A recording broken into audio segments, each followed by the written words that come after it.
मंगलवार को आयोजित पद्म पुरस्कार समारोह में देश के अलग अलग क्षेत्रों में उत्कृष्ट योगदान के लिए 5 पद्म विभूषण और 13 पद्म भूषण सम्मान प्रदान किए गए।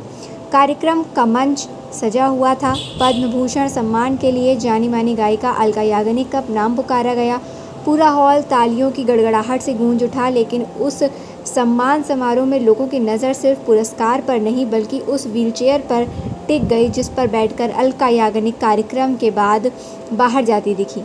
लाखों लोगों के मन में एक सवाल था कि क्या उनकी पुरानी सुनने की बीमारी अब उनके चलने फिरने और शरीर के संतुलन को भी प्रभावित कर रही है। मीडिया रिपोर्ट्स के मुताबिक मशहूर गायिका सेंसरी न्यूरल हियरिंग लॉस नाम की एक समस्या से जूझ रही हैं। ये स्थिति ऐसी है जिसमें कान के अंदर मौजूद सुनने वाली नाजुक नसें क्षतिग्रस्त हो जाती हैं। मेडिकल रिपोर्ट्स बताते हैं कि कान केवल सुनने का अंग नहीं है। कान के भीतरी हिस्से में एक बेहद जटिल वेस्टिबुलर सिस्टम होता है जो शरीर को ये बताता है कि हम खड़े हैं, बैठे हैं, झुक रहे हैं या चल रहे हैं। यही प्रणाली हमारी आँखों, मांसपेशियों और मस्तिष्क के साथ मिलकर शरीर का संतुलन बनाए रखती है।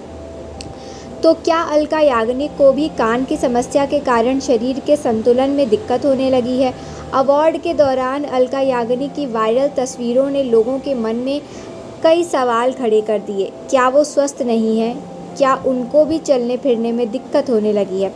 थकान की वजह से लिया व्हीलचेयर। आखिरकार मशहूर सिंगर ने अपनी व्हीलचेयर वीडियो की सच्चाई बताई। गुरुवार को सोशल मीडिया उन्होंने एक बयान चाहने वालों का धन्यवाद किया और कहा कि वीडियो को लेकर जो चिंता जताई जा रही है वो समझ में आती है, लेकिन घबराने की ज़रूरत नहीं। उन्होंने कहा, आप सभी के प्यार, चिंता और दुआओं के लिए धन्यवाद। सभी को बताना चाहती हूँ कि मैं ठीक हूँ और धीरे धीरे बेहतर हो रही हूँ। पद्म सम्मान समारोह के लंबे और यादगार दिन के बाद मैं काफ़ी थक गई थी, इसलिए बाहर निकलते समय मैंने व्हीलचेयर की मदद ली। स्वास्थ्य विशेषज्ञ कहते हैं कि कान में होने वाली दिक्कतें आपके पूरे शरीर के कामकाज को प्रभावित कर सकती है। अलका याग्निक के वायरल वीडियो में तो इस समस्या की पुष्टि नहीं होती क्योंकि उन्होंने खुद कारणों को स्पष्ट किया है। हालांकि ये उन लोगों के लिए ज़रूरी चेतावनी है जो कानों की सेहत को हल्के में लेते हैं।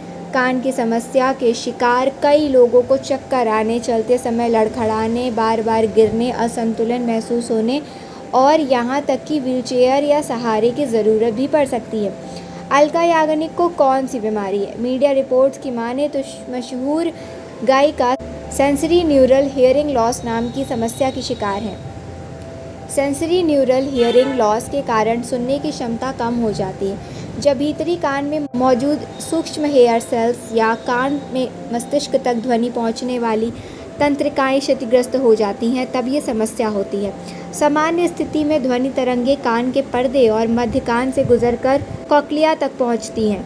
यहाँ हेयर सेल्स इन तरंगों को विद्युत संकेतों में बदलकर मस्तिष्क तक भेजते हैं। यहाँ हमें आवाज़ सुनाई देती है। यदि ये हेयर सेल्स नष्ट हो जाएं, तो वो दोबारा नहीं बनते। इसलिए अधिकांश मामलों में सेंसरी न्यूरल हियरिंग लॉस स्थायी माना जाता है। कान की दिक्कत बिगाड़ सकती है शरीर का बैलेंस।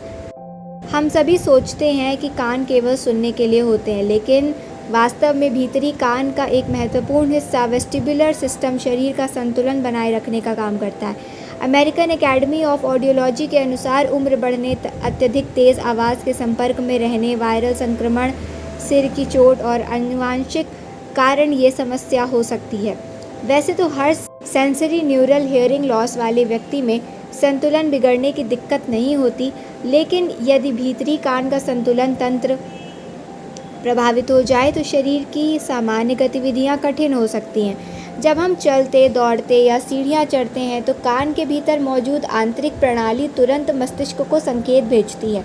मस्तिष्क इन संकेतों को तुरंत आँखों और पैरों से मिलने वाली जानकारी से मैच करता है और शरीर को संतुलित रखता है। यदि भीतरी कान का ये हिस्सा बीमारी, संक्रमण, सूजन या नसों की क्षति के कारण प्रभावित हो जाए तो मस्तिष्क को गलत या अधूरी जानकारी मिलने लगती है। इसके कारण चक्कर आने, अस्थिरता, लड़खड़ाहट और गिरने का खतरा बढ़ जाता है। कुछ मामलों में व्यक्ति को ऐसा महसूस होता है कि कमरा घूम रहा है या ज़मीन हिल रही है।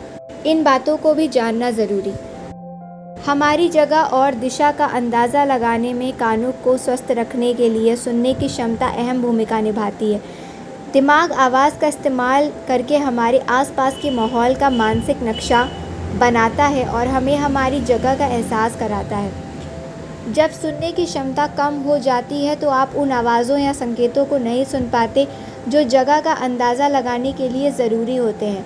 इससे दिमाग के लिए आपके पैरों को स्थिर रखना मुश्किल हो जाता है और शरीर का संतुलन बनाए रखना भी काफ़ी कठिन हो जाता है। जब सुनने की क्षमता कम हो जाती है तो बातचीत समझने और आवाज़ को प्रोसेस करने के लिए हमारे दिमाग को काफ़ी ज़्यादा मेहनत करनी पड़ती है।